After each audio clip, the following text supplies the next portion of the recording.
এই মুহূর্তে কিশোরগঞ্জের নিকলি হাওরে আছেন সহকর্মী নূর মোহাম্মদ। আরো তথ্য জানাতে সরাসরি চলে যাচ্ছি তার কাছে।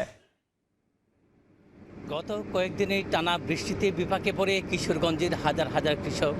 কিশোরগঞ্জের বিস্তীর্ণ হাওর এলাকা জলবদ্ধতায় ফসল ডুবে যায়। এ পর্যন্ত গতকাল আসলে টানা বৃষ্টির পর গতকাল থেকে রোদের দেখা মিলেছে। আজকে যদিও সকাল থেকে বৃষ্টি নেই, গুড়ি গুড়ি কিছু বৃষ্টি হয়েছিল, কিন্তু রোদও নেই, আবার বৃষ্টি পড়ছে না। আর এই সুযোগকে কাজে লাগিয়ে আসলে হাওরের হাজার হাজার কৃষক নেমে পড়েছেন যে মাঠের পাকা ফসল, পাকা বোরো ধান ঘরে তোলার জন্য।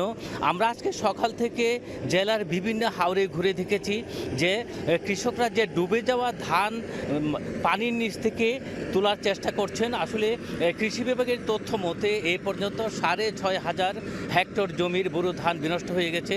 এতে ক্ষতিগ্রস্ত হয়েছেন আসলে 25,000-এরও বেশি কৃষক।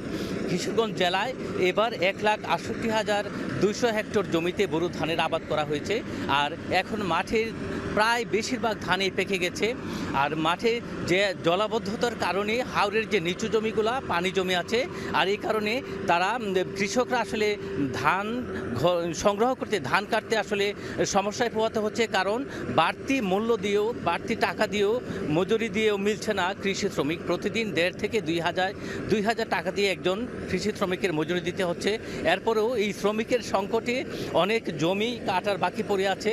আর তেলের যে জ্বালানি তেলের মূল্যের কারণে যে হারভেস্টার দিয়েও আসলে সীমিত পরিসরে ধান কাটা হচ্ছে। যে পরিমাণ ব্যাপক হারে ধান কাটার কথা হারভেস্টার মেশিন দিয়ে, আসলে তেমনটি হচ্ছে না। এই কৃষকদের হাতে কাঁচি দিয়ে ধান কাটার উপরে নির্ভর করতে হচ্ছে। আমরা বিভিন্ন হাওরে ঘুরে দেখেছি যে কৃষকরা আসলে জলাবদ্ধতায় মগ্ন হয়ে থাকা জমি থেকে ধান কেটে নৌকায় করে সাবমার্জেবল রুট বা উঁচু জায়গায় এনে আবার বাড়িতে নিচ্ছে, কিন্তু তারা শুকাতে পারছে না, অনেক ধান নষ্ট হচ্ছে। এখানেও আমরা যে এখন আছি যে হাওরটিতে, নিকলির হাওর, এই হাওরটির আসলে অনেক পাকা ধান পড়ে আছে, কিন্তু নষ্ট হচ্ছে, কিন্তু কাটতে পারছে না। তবে কৃষকরা চেষ্টা করছেন।